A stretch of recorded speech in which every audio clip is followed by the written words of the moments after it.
Welcome to Remove Before Flight, where we help prepare veterans to start, grow, or scale a business.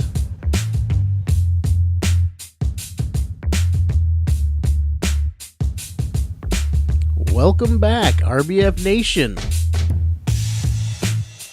How has your week been? Are you making progress with your entrepreneurial journey? Do you find yourself spending more time working in your business or on your business?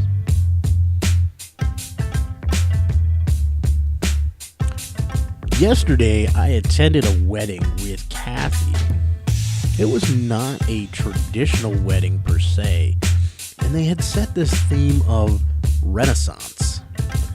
It was very interesting, and I was totally amazed at how many of the attendees actually showed up in costume. Have you ever been to a themed wedding? What was your experience? Share with us in the RBF Nation Facebook group located at facebook.com/groups/RBF Nation. So this week, I've got a couple things for you. One, I want to focus on some user feedback that I got about websites. And then I want to follow it up with an interesting entrepreneur that I recently read about. So over the past few months, we have focused a few episodes on SEO, or search engine optimization, and getting your website to rank within the search engines. I've had a few of you reach out to me and ask, how do you even get started with getting a website? Well, it boils down to about 6 basic steps that need to be followed, or 6 things that you need to have in order to have a decent web presence. So let's discuss those 6. First off the bat is a domain name. Now, this is a friendly name that identifies your address on the internet.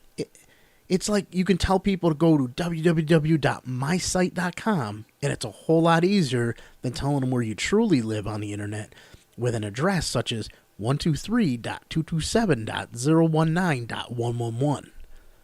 Then if you ever had to move hosting providers, which does happen, your address would still be mysite.com, not a new set of numbers. Next up, you need web hosting.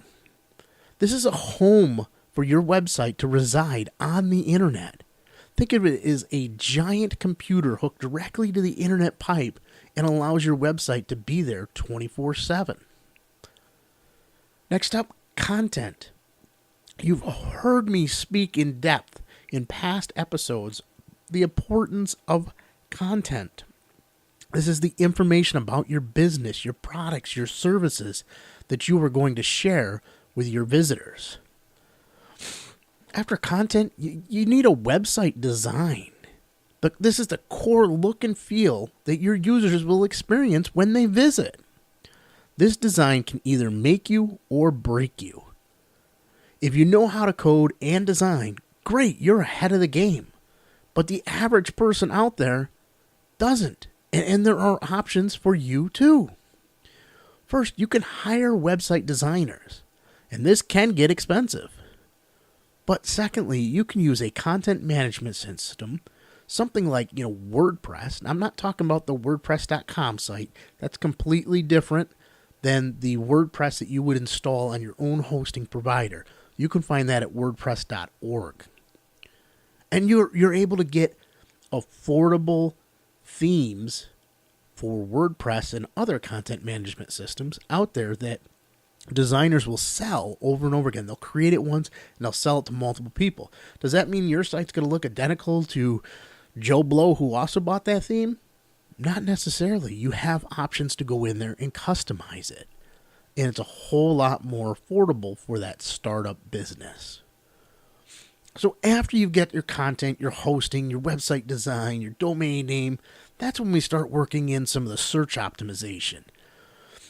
Search engine optimization, or SEO, is the method of getting your website listed in the search engine.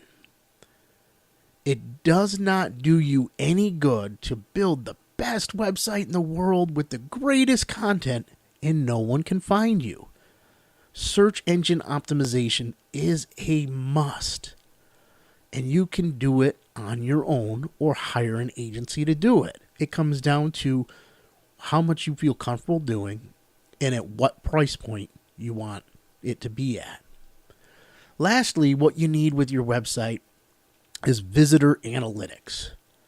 This allows you to understand how your visitors are interacting with your website.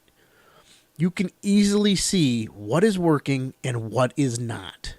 Make improvements and give your visitors the best user experience. This not only keeps them coming back, but it also helps your SEO as well.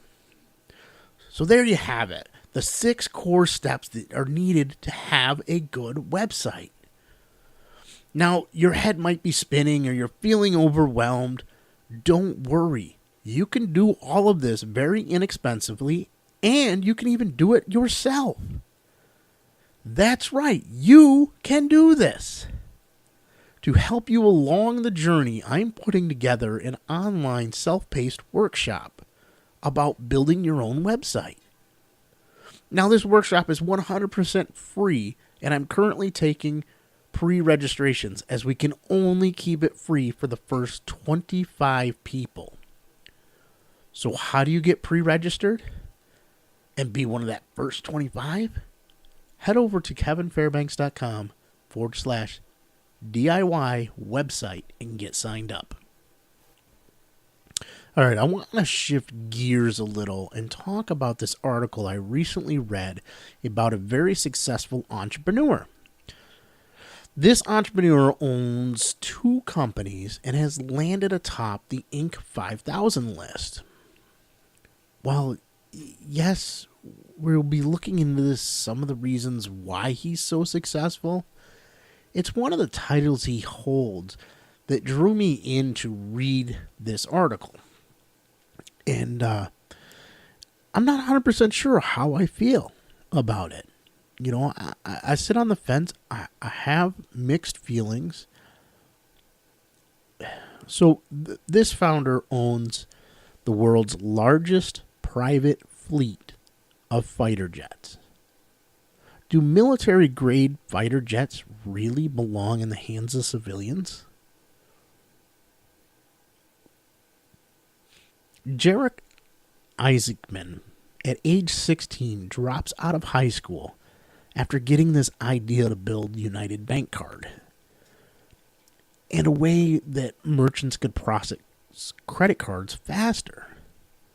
He hired his parents to work for him, first his mom as a bookkeeper, and then his dad to wine and dine customers. Because as you see, Jared was fastly becoming the credit card king, but he was too young to hold a credit card himself. All of this business was built and started in his parents' basement. His dad tells us it was a difficult time at first, and one of the biggest challenges they faced was the fact that Jared couldn't even drive, and that hindered progress. Over the next 3 years, Jared grew his company over 2,000%. Yes, 2,000%. The first thing Jared did was pay back his parents for using the basement. And then, on Father's Day, he bought his dad a car that cost more than that first house. It was a Ferrari. The next big check he wrote was $24,000, and this went to a homeless shelter. Why, you ask? Because just prior to starting all of this, Jared's dad lost his job, and they were facing being homeless themselves. By age 23, he had grown this company to over $10 million. Insane. A 16-year-old dropout. United Bank Card moved forward as technology improved, and Jared formed Harbor Touch. It was a touch screen, well, is, because it's still out there, is a touch screen point-of-sale system that allows mom-and-pop style businesses to compete at a technology level that was only previously available, found in like nation chains, restaurants, retail, bars. In 2004, Jared took up flying because he needed an escape from his day job of running United Bank Card and Harbor Touch. First, it was prop planes, which then led to corporate jets, which then led him to a surplus military jet. In 2012, he founded Draken International. It's a military contractor who is paid to train U.S. military pilots in aerial combat.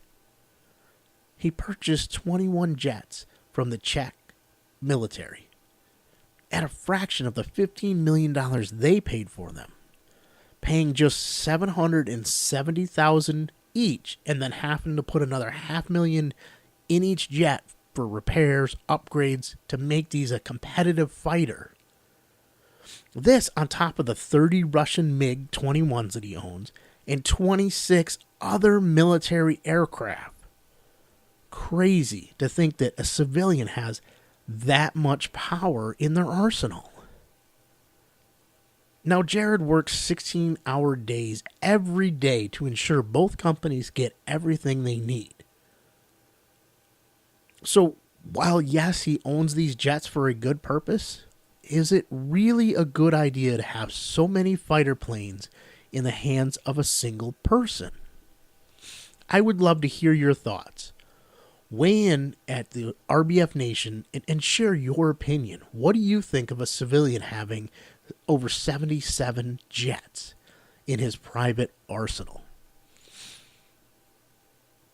There's one last thing that I really want to draw into your attention this week, and that is we speak a lot on this network and on my show about mentors and mentorship. It is a very vital piece of being a successful entrepreneur. And unfortunately, I give away a lot of my time. That's not the unfortunate part. I give away a lot of my time to mentoring people, and I probably give a lot more time than I should. I should be focusing on some of my own stuff. But unfortunately, sometimes it gets abused, and it causes me to step back and think, should I really be doing this? Do I really want to be doing this? And I've noticed that, in particular, I've had one person recently who just keeps abusing and abusing and abusing. It's to the point where I've just cut them off.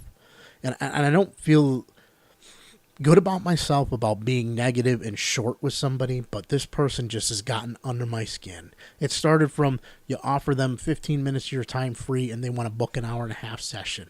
And it goes from you trying to offer them some advice to they're expecting you to do the work for them. I have no problems helping you out and guiding you and coaching you, but I'm not your slave. I'm not here to work for you for free. I'm not here to do the actions. You need to get some skin in the game. You need to get in there. You need to do it. So my whole message is to everybody out there is respect your mentors. They're not being paid. They're volunteering their time. They're giving you the information. They're there to help you, for you to bounce ideas and questions off. They're not there to be your employee. They're not there to do the work for you. You need to get in there and you need to do the work yourself. Don't reach out to your mentor and ask a question that is easily answered by going to Google. Okay? Your mentor is there to help you from their experiences, show you what they've learned over the years. But to ask and just be a total pain in the fucking ass about things really gets under people's skin. And it's at the point where I've almost blocked off all mentorship time because I've had enough. So before it turns into something huge, I just want to help you guys out and let you know that, respect your mentors' times, respect what they're giving you, and don't keep taking. Alrighty, guys, sorry to leave you on a somber note. I will not give up mentoring, I promise you that. I just may cut back on the hours that I do. But that's about all I have for you this week. So, get over to the RBF Nation. If you're struggling, let me know where you need help. I don't mind answering questions there, bouncing off ideas, whatever it be. But get out there, make this week positive, make some progress. I want to hear from you. Let me know where you're at. All right, everybody, it's time to wrap up this show and get out of here. Life is short. Don't just dream, do. We will see you next week on Remove Before Flight. Thank you for listening.